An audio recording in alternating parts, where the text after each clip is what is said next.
صدق الله العظيم وصدق رسوله النبي الأمين ومتين الكريم ونحن على ذلك لمن الشاهدين والشاكرين والحمد لله رب العالمين সকলেই উচ্চস্বরে মদিনাওয়ালা আকা আমার রাসূল পাকের উপরে একবার দরুদ ও সালাম পড়ুন। আল্লাহুম্মা সাল্লি আলা সাইয়্যিদিনা সফিয়ানা নবিয়িনা মাওলানা মুহাম্মাদিন ওয়া আলা আলিহি ওয়া আসহাবিহি ওয়া বারিক ওয়া সাল্লিম। সাল্লু আলাইহি সাল্লাতু ওয়া সালামুন আলাইকা ইয়া রাসূলুল্লাহ ওয়া সাল্লাতু ওয়া সালামুন আলাইকা ইয়া হাবিবাল্লাহ। ব্রাদার ইসলাম, যা কিছু শোনা মনে হয় শোনা হয়ে গেছে, তাই তো? মিষ্টি খাওয়ার পর যদি সিঙ্গারা খাওয়া হয় ভালো লাগে না খারাপ লাগে? मिष्टी खावर पर यानी मीठा खाने के बाद अगर नमकीन खाया जाए तो लजीज लगता है, अच्छा लगता है या खराब लगता है? जी बड़ा अच्छा लगता है। मिष्टी खावर पर नमकीन खेते हैं, मिष्टी খেয়েছেন উর্দু ভাষায়। এবারে আমার হযরত বাকি বিল্লাহ সাহেব কেবলা বসে আছেন এবং আমিও এসেছি।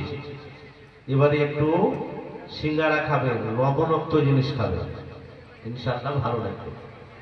তাই এটা আমাদের অভ্যাস যে আমরা ওয়াজ নসিহত করার আগে নাতে রাসূল না পড়লে আমাদের মন ভরে না।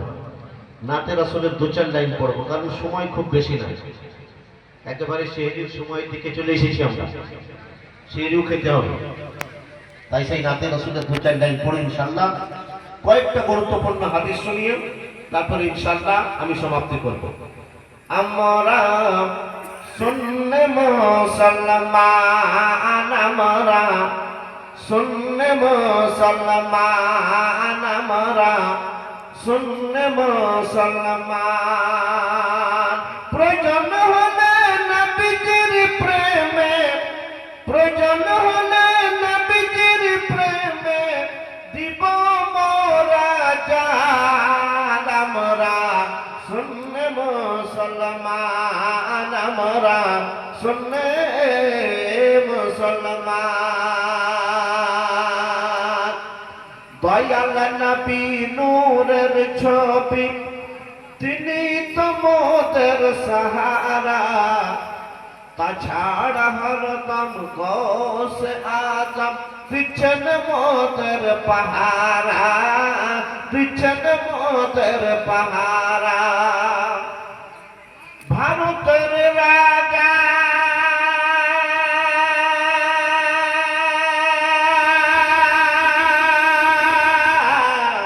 ভারতের রাজা আজমেরি খাজা, ভারতের রাজা আজমেরি খাজা মোদের পুতিন গাহবান আমরা सुन्ने मुसलमान हमरा, सुन्ने मुसलमान আমাদের সরতাজ আলা হযরত আরে মুস্তাফা রাজা খান হুজ্জাতুল ইসলাম হামিদ রাজা তিনি তো মোদের ইমাম, তিনি তো মোদের ইমাম। মাথায় মোদের হাত রেখেছেন, মাথায় মোদের হাত রেখেছেন হুজুর আখতার রাজা খান আমরা सुन्ने मुसलमान हमरा, सुन्ने मुसलमान। ব্রাদার ইসলাম, কোরআনে মুকদ্দাস থেকে আয়াতে কারিমা পড়েছি। আমার আল্লাহ পাক বলেন আমার রাসূল পাককে সম্বোধন করে, কোরআনে মুকদ্দাস সূরা আম্বিয়া 17 পারা। আমার রাসূল পাকের শানে আমার আল্লাহ ঘোষণা করেন ওমা আরসালনাকা ইল্লা রাহমাতাল লিল আলামিন। আমার রাসূল পাককে আমার আল্লাহ সম্বোধন করছে। কেমন ভাবে সম্বোধন করেন? আমরা আমাদের দেশে আমাদের পাড়ায় যদি কোনো উকিল সাহেব থাকে তো তার নাম ধরে আমরা তাকে ডাকি না, তার নাম আছে কিন্তু তাকে উকিল সাহেব বলে ডাকি। আপনার আমার ছেলেকে যিনি পড়ান তার নাম আছে, তার নাম ধরে আমরা ডাকি না, তাকে মাস্টার মশাই বলে ডাকি। পাড়ার মধ্যে যিনি আমার মসজিদে ইমামতি করেন, নামাজ পড়ান, তাকে ইমাম সাহেব বা মৌলানা সাহেব বা কারি সাহেব বা হাফেজ সাহেব বলে ডাকি। এক কথায় এটাই আপনাদের আমি বলতে চাই যে সম্মানীয় ব্যক্তিকে তার সম্বোধন করতে গেলে তার উপাধি ধরে আমরা সম্বোধন করি, তাকে তার নাম ধরে ডাকি। কিন্তু বাবা আমার, একটা বাপ তার ছেলেকে যদি নাম ধরে ডাকে, এটা কখনো বেয়াদবি হয় না। একজন শিক্ষক তার স্টুডেন্ট বা ছাত্রকে নাম ধরে ডাকবে, এটা বেয়াদবি নয়। গ্রামের একজন বয়স্ক ব্যক্তি একজন নবীন ব্যক্তিকে, তার চেয়ে অল্প বয়স সেই ব্যক্তিকে ডাকতে যদি তার নাম ধরে, এটা কোনো বেয়াদবি নয়। কিন্তু ছোট হয়ে যদি বড়কে তার নাম ধরে ডাকা হয় তো বেয়াদবি হয়। বড় ছোটকে তার নাম ধরে ডাকতে পারে।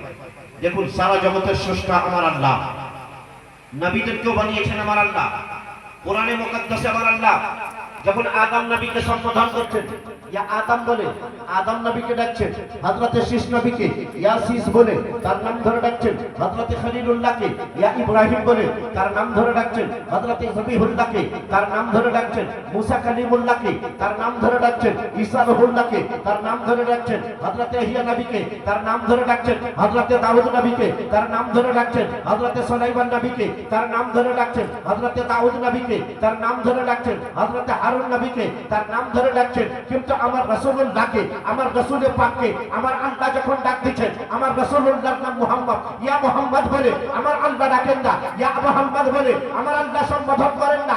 আমার নবীকে যেমন আমার আল্লাহ যখন ডাক দিচ্ছেন, আমরা যেমন উকিল সাহেবকে সম্বোধন করে ডাকি, একজন শিক্ষককে মাস্টার মশাই বলে ডাকি, সেই রকম আমার আল্লাহ আমার নবীকে যখন ডাক দিচ্ছেন তো বলছেন ইয়া আইয়ুহাল মুজাম্মিল, ইয়া আইয়ুহাল মুদ্দাসসির, ইয়া আইয়ুহান নবী বলে ডাকছেন, ইয়া আইয়ুহান রাসূল বলে ডাকছেন, ইয়া আইয়ুহাল নবী বলে ডাকছেন, কখনো মুজাম্মিল বলে ডাকছেন, কখনো মুদ্দাসসির বলে ডাকছেন। আমার আল্লাহ আমার নবীকে ইয়া রাসূলুল্লাহ বলে ডাকছেন। अल्लाह यही शान मुस्तफा नाम लेकर खुदा ने पुकारा नहीं, जिक्र जिसमें हबीब खुदा ना हो, कुरान का कोई ऐसा पारा नहीं। नबीर नाम नहीं কোথায়? কোরআনের মুকাদ্দাসের পাতায় পাতায় আমার রাসূলুল্লাহর নাম, বৈজ্ঞানিকের বিজ্ঞানে নবী মুস্তাফার নাম, দার্শনিকের দর্শনে নবী মুস্তাফার নাম, ভৌগোলিকের ভূগোলে নবী মুস্তাফার নাম, সাহিত্যিকের সাহিত্যে নবী মুস্তাফার নাম, ঐতিহাসিকের ইতিহাসে নবী মুস্তাফার নাম, খতিবের খুতবাতে নবী মুস্তাফার নাম, বক্তার বক্তৃতায় নবী মুস্তাফার নাম, মুয়াজ্জিনের আজানে নবী মুস্তাফার নাম, নামাজের নামাজিতে নবী মুস্তাফার নাম, মসজিদের মেহরাবে নবী মুস্তাফার নাম, হাদিসের ব্যাখ্যাতে নবী মুস্তাফার নাম, মুফাসসিরের তাফসীরে নবী মুস্তাফার নাম। হ্যাঁ হ্যাঁ মুসলমান, পাহাড়ের চূড়াতে নবী মুস্তাফার নাম, সমুদ্রের স্রোতে নবী মুস্তাফার নাম, মানব দানবের জবানে নবী মুস্তাফার নাম, জিন ও ইনসানের মুখে নবী মুস্তাফার নাম, জিবরাইলের জবানে নবী মুস্তাফার নাম, মিকাইলের মুখে নবী মুস্তাফার নাম, ইসরাইল ও ইসরাফিলের মুখে নবী মুস্তাফার নাম, ফেরেশতাদের জবানে নবী মুস্তাফার নাম। হ্যাঁ হ্যাঁ মুসলমান, তাওরাত ও জবুরে লেখা নবী মুস্তাফার নাম, গীতা মহাভারতে লেখা নবী মুস্তাফার নাম, বেদ পুরাণে লেখা নবী মুস্তাফার নাম, আসমান ও জমিনে লেখা নবী মুস্তাফার নাম, জান্নাতের গেটে লেখা নবী মুস্তাফার নাম, জান্নাতের পাহাড়ে লেখা, জান্নাতের পর্বতে লেখা নবী মুস্তাফার নাম, জান্নাতের বিছানায় লেখা নবী মুস্তাফার নাম, হুরা গিলবার চোখে লেখা নবী মুস্তাফার নাম, ফেরেশতাদের ডানায় ডানায় লেখা নবী মুস্তাফার নাম, আর সবচেয়ে উঁচু জায়গা আরশে ইলাহিতে আল্লাহর নামের পাশে লেখা নবী মুস্তাফার নাম। এই জন্য আমার আলা হযরত তিনি বলেন ফরশ মানে চলেই সত্য বলুন কে জানে, फर्श वाले चली शौकत का बोलू क्या जाने, कुछ तो अर्श पे उड़ता है फरेरा तेरा द्वितीय जायगाয় বলেন अर्श पे ताजा छेड़छाड़ फर्श पे तरफा तुम सब कान जिधर लगाइए हाय तेरी दास्तान है। আমার নবীকে হাদিসের বিখ্যাত হাদিসের কিতাব মিশকাত শরীফ পাতা নম্বর 445 এর মধ্যে হাদিসটা লেখা, হাদিস নম্বর 5660। عن ابي هريره قال قال يا رسول الله متى وجبت لك الرسول النبوة يا رسول الله قال كنت نبيك وآدم بين الروح والجسد। এই মিশকাত শরীফের দ্বিতীয় হাদিস শুনুন, বিখ্যাত হাদিসের কিতাব মিশকাত শরীফ পাতা নম্বর 445 হাদিস নম্বর 5661 এর মধ্যে হাদিসটা লেখা। আনিল বাকর সারিয়া قال قال رسول الله صلى الله تعالى عليه وسلم اني مكتوب عند الله خاتم النبيين وآدم لمنجدلة في دينته انا دعوة ابراهيم وبشرة عيسى ورؤية عن ملتي التي رأتني حين وضعتني قد خرج لها نور وأضاء به قصور الشام। আমার রাসূল পাককে হাদিস পাকের মধ্যে দেখুন নবী পাককে তার পরিচয় নবী নিজে সাহাবায়ে কেরামকে দিয়েছেন। তবে আমরা এটা জানি যে প্রত্যেক ব্যক্তিকে তার কাছের লোক, তার নিকটের লোক তাকে বেশি চিনে। আপনাকে আপনার স্ত্রী যতটা চিনবে অন্য লোক ততটা চিনবে না। আপনার আব্বা যতটা জানবে অন্য লোক ততটা জানবে না।